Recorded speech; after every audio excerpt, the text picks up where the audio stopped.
The race relations issue has defined the culture, the political culture of our country. It defined what happened in the Constitutional Convention in 1787 in Philadelphia.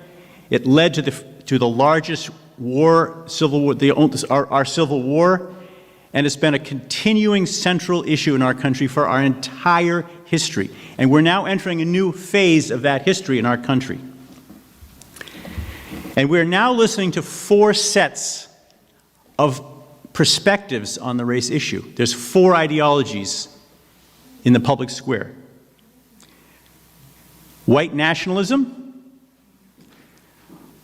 what's called rugged individualism, which is a view of America and the world which gives rise to the ideas of conservatives. This is basically sort of anti-governmentalism. The third one is liberal governmentalism, which is what gave rise to the legislation that was passed recently by the U.S. Congress, called the big infrastructure bill, and the next one is Build Back Better. That's an expression of liberal governmentalism. The government is responsible to fix the problems of our country. That's very different than conservatism. It's very different from white nationalism. And it's very different from the 4th and the newest perspective on racism, which is critical race theory, which has an expression, its prescription is deconstruction, and it's articulated in the ideology of what people who refer to themselves as being woke. That's the 4th viewpoint on racism in our country. And I realized after a while, I don't identify with any of these guys. None of these guys make sense to me. And I don't have a single news station anymore that I can listen to. Ever since, actually before the murder of George Floyd, I've been sort of feeling like a man without a country. I don't identify with anyone out there that's expressing their opinion in the public square about what's going on, their interpretation of what's going on and what we should do about it. I just don't agree. I don't agree with the liberals, I don't agree with the conservatives, I don't agree with the white nationalists, I don't agree with the woke. And it troubles me. I feel like a man without a country. But eventually I came to 2 conclusions. The first conclusion I came to is that, boy, there must be a lot of people who feel like me. And so I started talking to people, and I found out that that's exactly the case.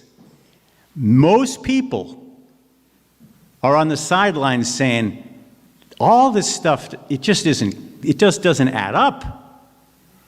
It just doesn't add up. It's all partial. It's all narrow. It's all without love, without heart, without an appreciation for our country. There's something missing from each one of these prescriptions. The second thing that I realized was, of course I don't agree with them. I should be proud of myself for not agreeing with them. They're not expressing God's viewpoint. None of them are right. That's why I don't identify with them. So instead of second-guessing myself and feeling like I'm a man without a country, this is exactly what I went through when I joined the Unification Faith when I was a teenager. After a while, I said, wait a minute, all these people are wrong. The world's fallen. I don't buy into any of it. Let's have it. What is the principled, head-wing, God viewpoint solution to this problem that is tearing this country apart for the last 400 years, actually? We have 400-year history of race relations in this country. Father has told us that this country has a problem with racism. Father said that. Father stood in Foley Square and he said, the reason I'm going to jail is because Americans are racist. He said that. Father said that. He said, if I was white and Presbyterian, I would not be here. So, we have a problem. Father told us we have a problem. So, this is the country where the problem of racism has to be sorted out. It came here. And I'll tell you more about it maybe some other message, but why it's this country. You know, Koreans have the issue of a divided country. And our movement is on that issue, big time. We believe that the unificationists can solve, true parents can solve that issue. That's their issue, and the whole world wants to help because that's our fatherland. Our issue in the United States is race. That's our issue. That's the problem that we are called on by God to solve. And that's a problem that Father identified as being here. So we need to be the fifth voice in the public square. It should be white nationalists, conservatives, liberals, the woke, and the principled viewpoint. That's what it should be. We've learned that the underlying issue, yes, people have racist feelings, but that's not the underlying problem. The underlying problem is not skin color. And people who talk about everything in terms of race, white this, black that, white this, black that, they are not proposing a solution. They're just identifying a problem. They are furthering racial anxiety, racial division, trauma. They're not offering us the way out of this, or the way to turn this into goodness. They're using it like a bludgeon to hit us over the head with their racial terminology. The underlying problem is tribalism. It's tribalism. The Oxford Dictionary defines tribalism as a derogatory term. Derogatory means a negative connotation. The Oxford Dictionary describes tribalism as a derogatory term for behavior and attitudes that stem from strong loyalty to one's own tribe or social group. The underlying problem in this country is tribalism, based on deeply, deeply rooted differences that do exist. There's real differences between our tribes. And anyone that says that they're colorblind, sorry, you're ignorant. You shouldn't be so judgmental, sorry, but you can't be colorblind. These differences are real and they're very important. They're important to God. The differences between tribes, between the Asian tribe and the African tribe and the European tribe are profound. They've existed for tens of thousands of years. They're not going away, and they're very important in God's providence. So let's not try to become colorblind. God can be colorblind with His love. But we, as members of a tribe, I'm from the European American tribe, I can't be colorblind. I can't succeed in my responsibilities if I pretend that I'm colorblind. The African, black tribe, the European, white tribe. And for 99% of human history, they have developed and advanced in isolation of one another. And now we've been brought together here. That's what America is all about. This is where tribes reconverge in big numbers. And we know that tribes don't want to disassimilate. They want to remain exclusive. It's comfortable. This is because we're fallen. We have perspectives regarding those of other tribes as being superior, inferior, attractive, unattractive, advanced, backwards, win, lose. That's the way that people from one tribe with their fallen heart and ungodly perspective tend to perceive peoples of the other tribes. In our country, there are 3 what we can call original tribes. And they've been together now for 400 years. 400 years. This is not a new thing here. This has got 4 centuries of our relationship, our marriage together is 400 years old. We have the indigenous Americans. They're Asian. They came across the Bering Strait about 13,000 years ago. They came from Asia. The American indigenous Indians, those represent the Asian tribe. We have the European Americans, the whites who came here 400 years ago, that's me.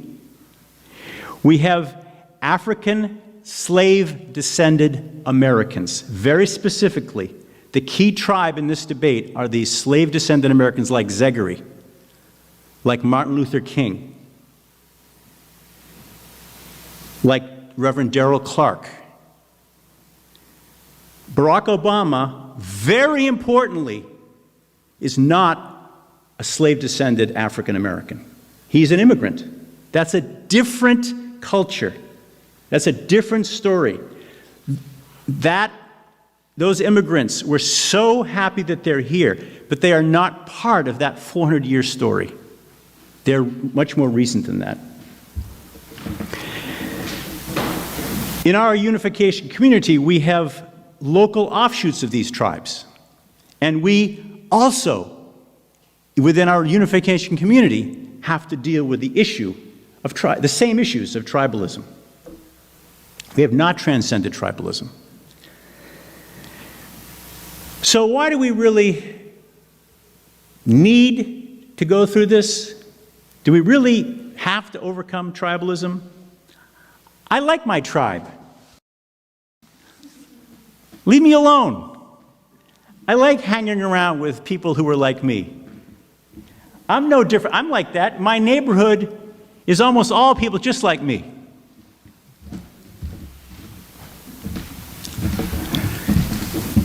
But we really need to overcome tribalism for three reasons. Firstly, tribalism is causing immense suffering to God's children. That's what these protests in the streets are all about. The protests after George Floyd's murder were the most destructive period of civil unrest in the history of the United States. People were angry. Now, you can say a lot of stuff about it, how it was politicized or manipulated, but not when it happens to that level. That might explain what happened in Minneapolis. It might explain what happened in a few other cities, but you don't explain 2,000 protests. And those protests spread all over the world. You can't explain that just by some swift political manipulation. There's deep anger because of 400 years of this still not being resolved. We have a heart for God and therefore a heart for His children. We cannot be indifferent to this suffering. And the second issue is that tribalism remaining tribally isolated, limits our ability to resemble God. It really, really prevents us from becoming universal, as God is universal. God is a universal parent to all of us, and our responsibility, motivated by our love for God, is to overcome the consequences of the fall, to restore our original nature, and grow to resemble God and God's fullness. This is Father's words. I wish I could have dug them up for this sermon, but I couldn't. But Father told us that each tribe is a special expression of one aspect of God's character. Father explained to us that the Asians express God's will, the Africans express God's heart, and the Europeans express God's intellect.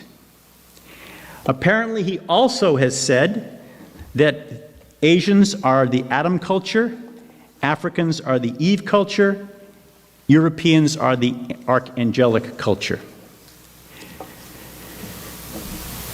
These attributes show that tribes are different from one another. This is not a matter of inferiority or superiority. It's a matter that, as within all things in God's creations, they're created differently, diverse, but they're designed to complement one another, right? That's the nature of subject and object, give and take.